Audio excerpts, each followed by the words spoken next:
आखिरी वक्त पर दादू की गवाही ने उलट दिया पूरा खेल। गीतांजलि का भयानक राज आया सबके सामने। जी हाँ दोस्तों, आखिरी वक्त पर दादू की गवाही ने पूरी तरह चौपट कर दिया गीतांजलि का प्लान, और यहीं पर सबके सामने उसका असली चेहरा बेनकाब हो गया।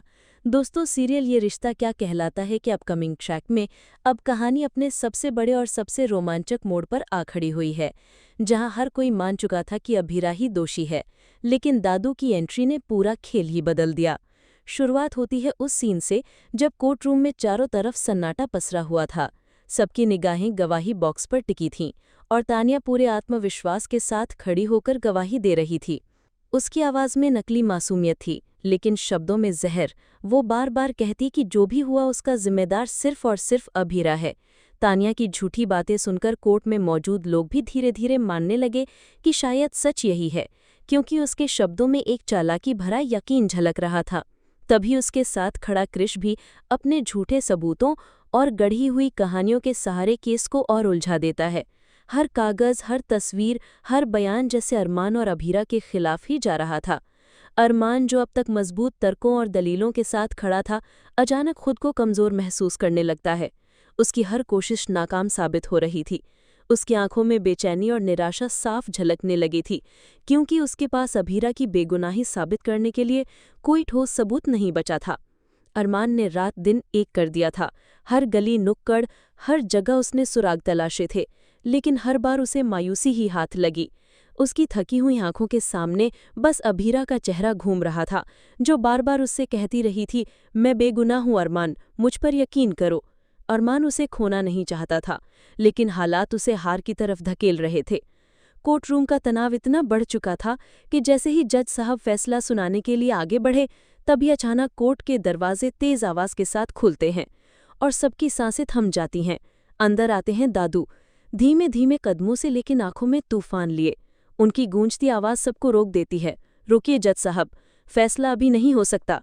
पूरा माहौल एक झटके में बदल जाता है। सबकी नजरें दादू पर टिक जाती हैं। अरमान हक्का बक्का रह जाता है और हैरानी से पूछ बैठता है, दादू, आप यहाँ और इस हालत में? दादू शांति से लेकिन दृढ़ स्वर में कहते हैं, मुझे जो कहना है मैं गवाही बॉक्स में जाकर ही कहूंगा। उनकी आवाज में ऐसा वजन था कि पूरा कोर्ट रूम एकदम थम जाता है। गीतांजलि के चेहरे का रंग उड़ जाता है। उसकी आंखों में डर और बेचैनी साफ झलकने लगती है। उसे जैसे अंदाजा हो गया था कि अब उसका खेल खत्म होने वाला है। गवाही बॉक्स में पहुंचकर दादू बोलना शुरू करते हैं, गीतांजलि, ये वही लड़की है जिसे मैंने अपने खून पसीने से पाला, ताकि माँ बाप के बिना इसे कभी कोई कमी ना लगे। इसके लिए मैं पिता भी बना और माँ भी, लेकिन अफसोस मेरी परवरिश में ही कोई कमी रह गई, क्योंकि आज ये मेरे सामने खड़ी है, एक हत्यारी बनकर। पूरा कोर्ट रूम एकदम सन्नाटे में डूब जाता है। गीतांजलि चीख कर कहती है, दादू झूठ बोल रहे हैं, मैं बेगुनाह हूँ। लेकिन दादू की आंखों से आंसू बहते हुए भी उनकी आवाज पत्थर की तरह कठोर हो जाती है। वे बताते हैं कि शादी के बाद जब गीतांजलि घर लौटी थी तो उसके बैग से उन्हें एक अजीब सी दवा मिली थी। पूछने पर उसने इसे मामूली कहकर टाल दिया, लेकिन दादू का दिल मानने को तैयार नहीं था। उन्होंने उस दवा की गुपचुप जांच करवाई और सच सामने आया कि वो दवा जानलेवा जहर थी। दादू की आंखें नम हो जाती हैं, लेकिन उनकी जुबान पर सच्चाई बरकरार रहती है। वे कहते हैं, मेरा दिल तब और टूट गया जब मैंने गीतांजलि को कृष से फ़ोन पर बात करते सुना। वो अरमान की गैर मौजूदगी पर सवाल कर रही थी और कृष कह रहा था कि अंशुमान की मौत हो चुकी है और अरमान अभीरा को बचाने में फंस चुका है। तब मुझे यकीन हो गया कि ये सब एक सोची समझी साजिश है। इतना ही नहीं, दादू अब सबके सामने एक रिकॉर्डिंग पेश करते हैं। जैसे ही वो रिकॉर्डिंग कोर्ट में चलाई जाती है, गीतांजलि की असली आवाज़ गूंजती है, अंशुमान को रास्ते से हटाना ही होगा, तभी हम मायरा को अपने पास रख पाएंगे। ये सुनते ही कोर्ट में बैठे हर इंसान के होश उड़ जाते हैं। पूरा हॉल खामोश हो जाता है। गीतांजलि की आंखों से आंसू बहने लगते हैं, लेकिन अब कोई भी उसकी बात पर यकीन करने को तैयार नहीं होता। अरमान की आंखों में एक नई चमक लौट आती है। अभीरा, जो अब तक गुमसुम बैठी थी, उसकी सांसें तेज हो जाती हैं। उसे लगता है जैसे भगवान ने उसकी प्रार्थनाएं सुन ली। तान्या और कृष के चेहरे भी पीले पड़ जाते हैं, जैसे उनकी सारी चालें बेकार चली गई हों। जज साहब भी हैरान रह जाते हैं और तुरंत आदेश देते हैं कि गीतांजलि और कृष की पुलिस कस्टडी में जांच हो। कोर्ट रूम में मौजूद हर शख्स दादू की हिम्मत और सच्चाई को सलाम करता है। अरमान दौड़कर दादू के पास जाता है और भावुक होकर उनका हाथ पकड़ता है। उसकी आंखों में कृतज्ञता झलक रही थी। दादू, आपने मेरी अभिरा को बचा लिया। दूसरी ओर गीतांजलि पूरी तरह टूट चुकी थी। उसका चेहरा, उसका आत्मविश्वास सब बिखर चुका था। वो चिल्लाकर कहती रही कि नहीं, मैं निर्दोष हूँ, ये सब झूठ है। लेकिन अब किसी के कान पर जूं तक नहीं रेंगती। सच सबके सामने था और झूठ का मुखौटा उतर चुका था। कोर्टरूम में बैठे लोग आपस में बातें करने लगे कि कैसे एक लड़की जिसे परिवार ने इतना प्यार दिया, उसने सबको धोखा दिया। दादू का दर्द हर शब्द में झलक रहा था। उन्होंने कहा, जिसे मैंने बेटी माना वही आज परिवार की दुश्मन निकली। ये सुनकर अरमान और अभिरा की आंखें भी नम हो जाती हैं। जज साहब गंभीर स्वर में कहते हैं, इस केस में नया मोड़ सामने आया है। अब तक जिस पर हम भरोसा कर रहे थे वही असल गुनहगार निकली। वे गीतांजलि और कृष को तुरंत हिरासत में लेने का आदेश देते हैं। पुलिस दोनों को पकड़कर ले जाती है। उनकी आवाज़ें, उनका विरोध, उनकी चिल्लाहट सब बेकार हो जाता है। वहीं अरमान अब राहत की सांस लेता है। वो अभिरा की ओर मुड़कर देखता है। उनकी आंखें मिलती हैं और बिना शब्दों के एक दूसरे का दर्द, डर और प्यार सब बयां हो जाता है। कोर्टरूम से बाहर आते समय दादू की हालत थोड़ी बिगड़ने लगती है। अरमान और अभिरा तुरंत उन्हें संभालते हैं। दादू धीमे स्वर में कहते हैं, आज मेरा दिल भारी है, लेकिन खुशी भी है कि मैंने सच बोल दिया। अब मेरी आत्मा को चैन मिलेगा। अरमान उन्हें गले लगाकर कहता है, दादू, आप हमारे असली हीरो हैं। अभिरा आंसू पोंछते हुए कहती है, आपने मुझे नया जीवन दिया है। इस तरह दादू की गवाही ने सब कुछ बदल दिया। जहां अभिरा को गुनहगार मानकर उसकी जिंदगी अंधेरे में धकेली जा रही थी, वहीं दादू की सच्चाई ने उसके लिए नई सुबह ला दी।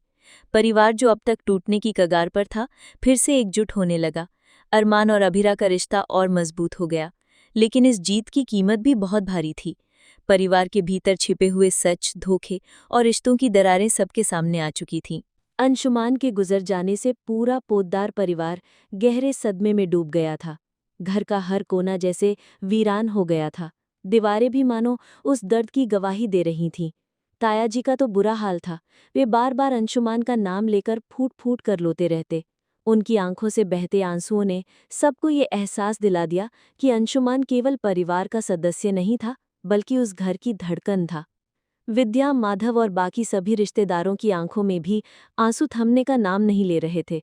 घर में चहकती हुई हंसी की जगह अब सिर्फ सन्नाटा पसरा हुआ था। हर भोजन का वक्त, हर पूजा का अवसर, हर त्योहार, सब कुछ अधूरा सा लग रहा था। समय का पहिया धीरे धीरे आगे बढ़ा और कुछ दिन बीत गए। हालांकि घाव अभी भी ताज़ा थे, लेकिन जिंदगी रुकती नहीं। घर के बुजुर्गों ने ये तय किया कि दुख के बीच भी परिवार को टूटने नहीं देना है। इसी बीच एक और बड़ी खबर आई। अभिरा और अरमान की शादी का शुभ अवसर तय कर दिया गया। ये खबर सुनकर परिवार में हल्की सी रौनक लौट आई। जहां कुछ दिन पहले हर चेहरा आंसुओं से भरा हुआ था, वहीं अब थोड़ी थोड़ी उम्मीद और खुशी की झलक दिखाई देने लगी। मायरा तो इस खबर से सबसे ज्यादा खुश थी। उसकी आंखों की चमक देखकर साफ समझा जा सकता था कि जैसे उसके सारे सपने पूरे हो गए हों। वो बार बार अभिरा और अरमान के आसपास घूम घूम कर उनकी तैयारियों में हाथ बंटाने लगी।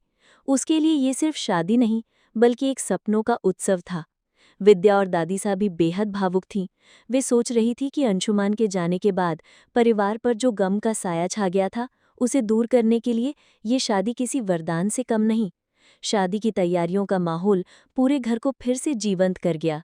रंग बिरंगी रोशनियों से सजता घर, मेहंदी और संगीत की गूंज, ढोल नगाड़ों की थाप, सब कुछ ये बता रहे थे कि जिंदगी चाहे कितनी भी कठिन क्यों न हो, खुशियां ढूंढ लेती हैं अपना रास्ता। विद्या खुद सारी तैयारियों की कमान संभाल रही थीं।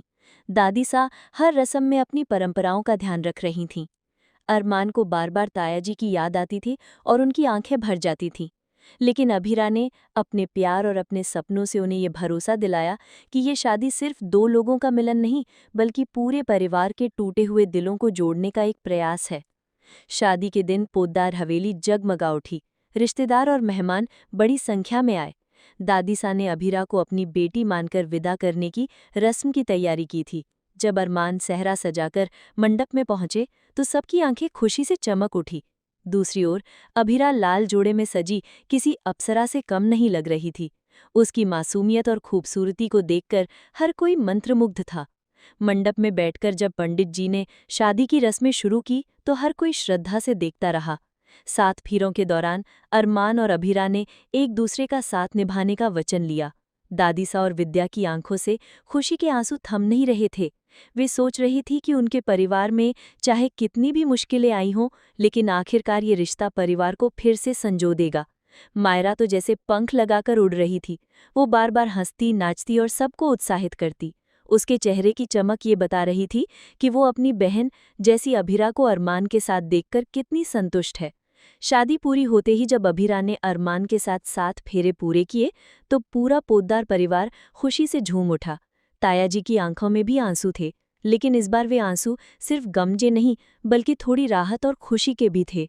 शादी के बाद पोद्दार परिवार ने नाच गाने का आयोजन किया। संगीत की धुनों पर सबने अपनी थकान और दुख भूलकर एक दूसरे के साथ जश्न मनाया।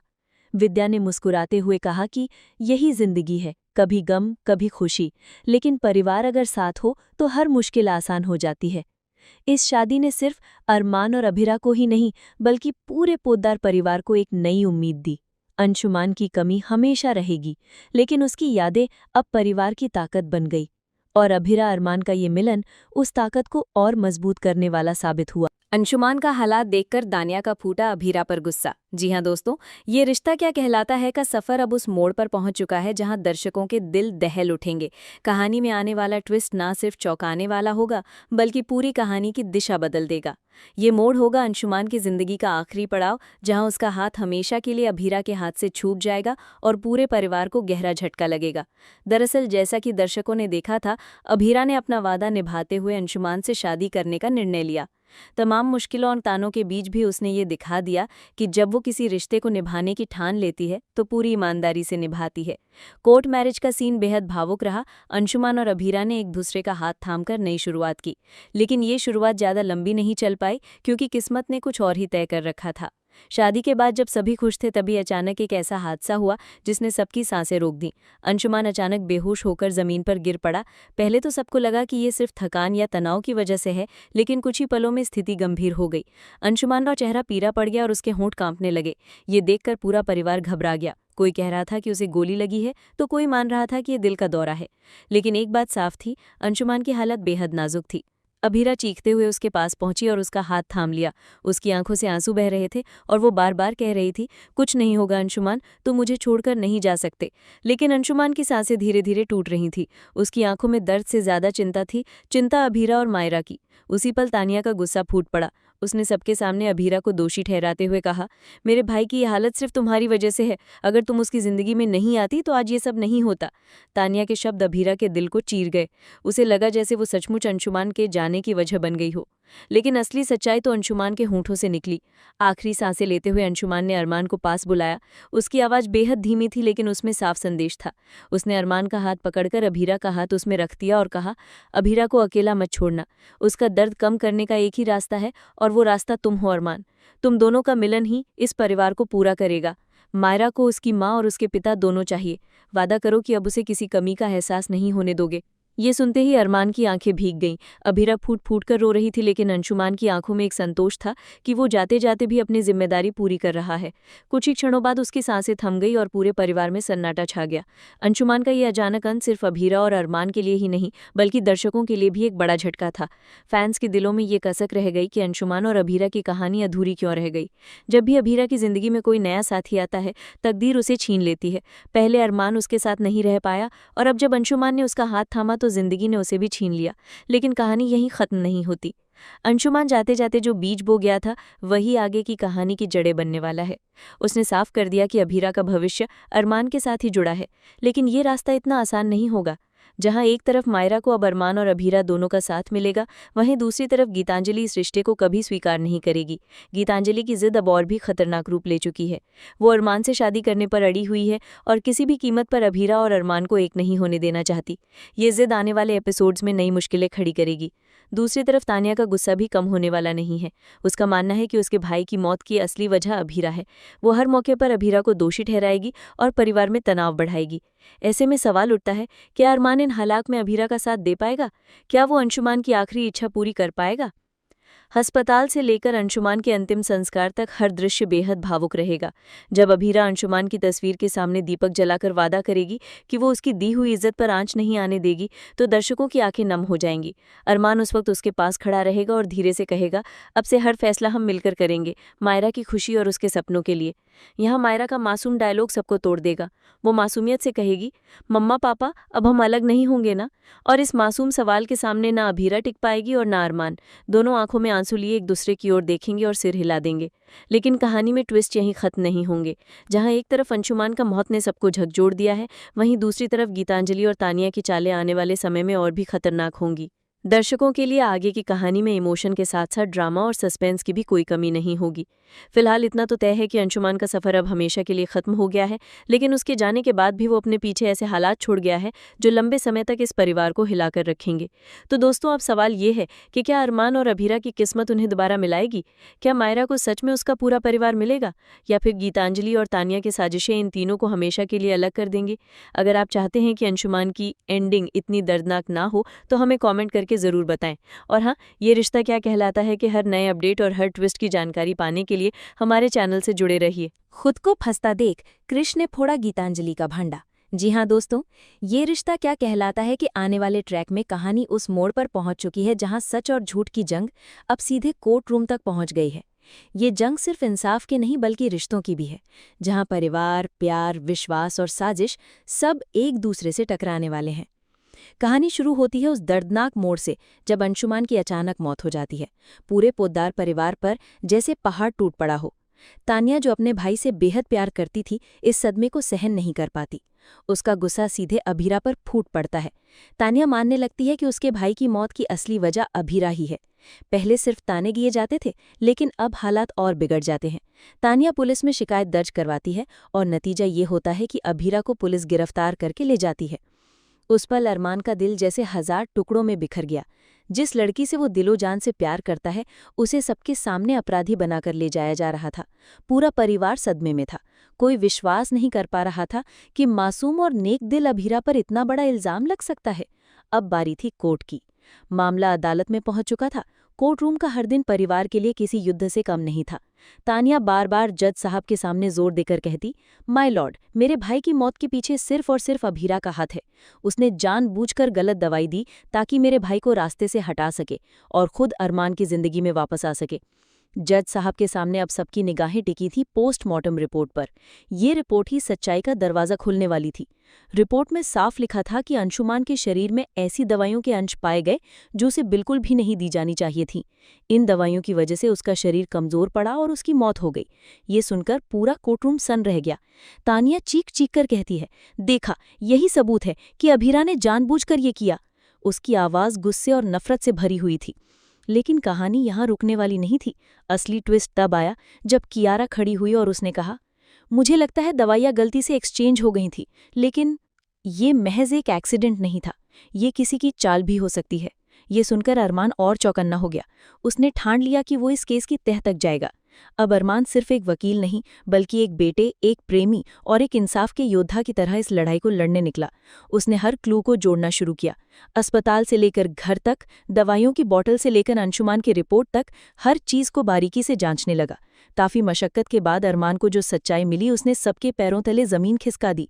उसे पता चला कि ये महज एक्सीडेंट नहीं था, बल्कि एक सोची समझी साजिश थी।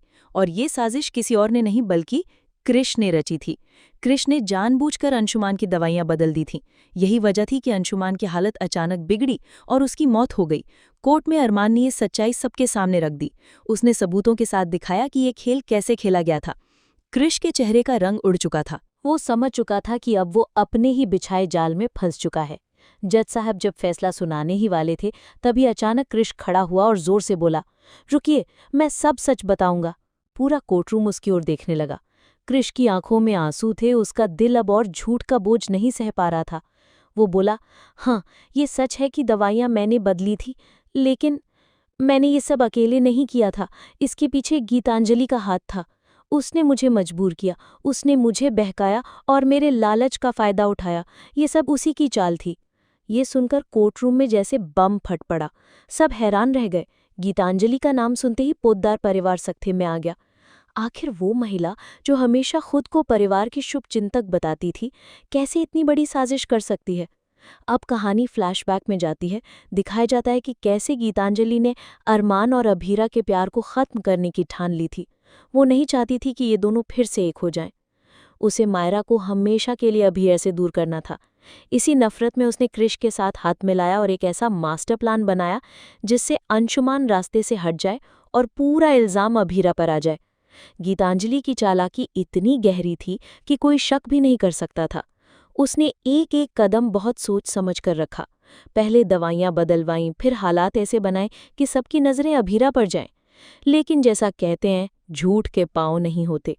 क्रिश का ज़मीर आखिरकार जाग गया और उसने सब कुछ उगल दिया। पूरा परिवार गीतांजलि की असलियत देखकर स्तब्ध था। अरमान के दिल में गुस्सा और दर्द दोनों उमड़ रहे थे। उसने कहा, तुमने सिर्फ अंशुमान की जान नहीं ली, तुमने पूरे परिवार का विश्वास तोड़ा है। तुमने मायरा का भविष्य दांव पर लगाया और हमें एक दूसरे के खिलाफ खड़ा किया। अब जज साहब की बारी थी। पूरा कोर्टरूम खामोश था। सबकी निगाहें उस फैसले पर टिकी थीं जो अब सिर्फ इंसाफ नहीं बल्कि रिश्तों की सच्चाई भी उजागर करने वाला था। जज साहब ने कहा, सारे सबूतों और गवाहों को देखने के बाद अदालत इस नतीजे पर पहुंची है कि अभीरा निर्दोष है। असली अपराधी कृष्ण और गीतांजलि हैं। दोनों को कानून के हिसाब से सजा दी जाएगी। ये सुनते ही परिवार की आंखों से खुशी के आंसू बह निकले। अभीरा, जो इतने दिनों से बेगुनाह होकर भी गुनहगार मानी जा रही थी, आखिरकार आज़ाद हो गई। अरमान उसके पास आया, उसका हाथ थामा और धीरे से बोला, मैंने कहा था ना, सच चाहे जितना देर से सामने आए, लेकिन जीत हमेशा सच की ही होती है। लेकिन कहानी यही खत्म नहीं होती। असली सवाल अब यह है कि क्या गीतांजलि अपने गुनाहों का अंजाम भुगतेगी? क्या क्रिश को माफ़ किया जाएगा? और सबसे बड़ा सवाल, क्या अरमान और अभीरा इन साजिशों के बाद भी एक हो पाएंगे? तो दोस्तों, आने वाले एपिसोड्स में ड्रामा, इमोशन और सस्पेंस का तूफान देखने को मिलेगा, क्योंकि अब नकाब उतर चुके हैं और हर सच दुनिया के सामने आ चुका है। आगे की कहानी में रिश्तों की कसौटी और भी कठिन होगी।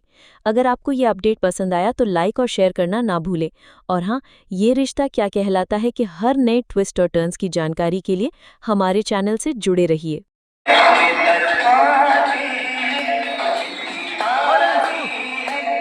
I don't ever slow up, no I don't take shit. I got no love for the fakeness. If you wanna play tough and wanna hate this, I'll always show up.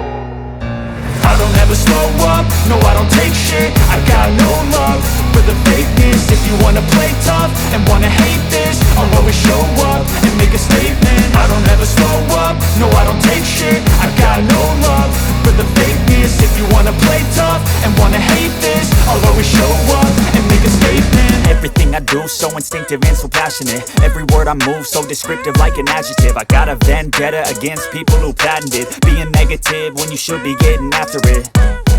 I got facts over tracks, this and that. Spitting slow, spitting fast. I could roast, I could gas. Think I'm okay at last, but I don't know if that can erase all the past. And the pettiness, a reflection of the emptiness. Hilarious, you think you're worth my time, you're delirious. Mysterious, because you hide behind a fake exterior. Inferior, you know I'll always be a bit superior. Get off of me, this ain't no humble brag. I want you to hear words, you can say them back. I want you to feel free from the chains at last, and to believe in what you got, it was built to last, yeah. Now that I've been put through hell, I never got anyone's help. I had to do it all myself. I don't ever slow up, no I don't take shit. I got no love for the fake. I don't ever wanna play tough, no I don't wanna hate this. I got no show up for the biggest statement. You wanna play tough and wanna no I don't take shit. I got no love, make a statement. I don't ever wanna play tough, no I don't wanna hate this. I got no show up for the biggest statement. You wanna play tough and wanna hate this, I'll always show up and make a statement. Everything I do is so instinctive and so passionate. Every word I move so descriptive like an adjective. I got a vendetta against people who patented being negative when you should be getting after it. I got facts over tracks, this and that. Slow, speedy, fast, I could roast. Thoughts in my head, a collage in this thread. I'll be great one day, going off on my meds. So I'm not giving up, no I'm not giving in. I will make it to the top, taking your delirious. That's serious, because I'm saving every area. Serious, no I'll always be a bit superior. Get off of me, this ain't no lie, that's brag. I want you to hear words, you can say them back. I want you to feel free from the chains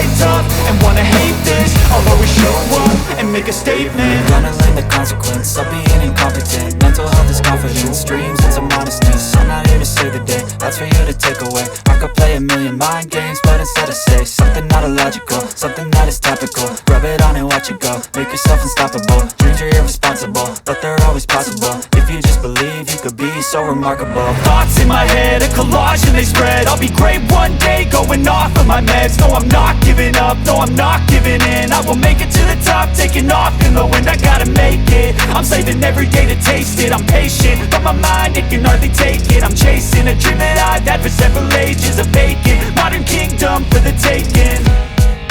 Now that I've been put through hell, I never got anyone's help. I had to do it all myself. I don't ever slow up, no I don't take shit. I got no love for the fakeness. If you wanna play tough and wanna hate this, I'll always show up and make a statement. I don't ever slow up, no I don't take shit. I got no love for the fakeness. If you wanna play tough and wanna hate this, I'll always show up and make a statement. I don't ever slow up, no I don't take shit. I got no love for the fakeness. If you wanna play tough and wanna hate this, I'll always show up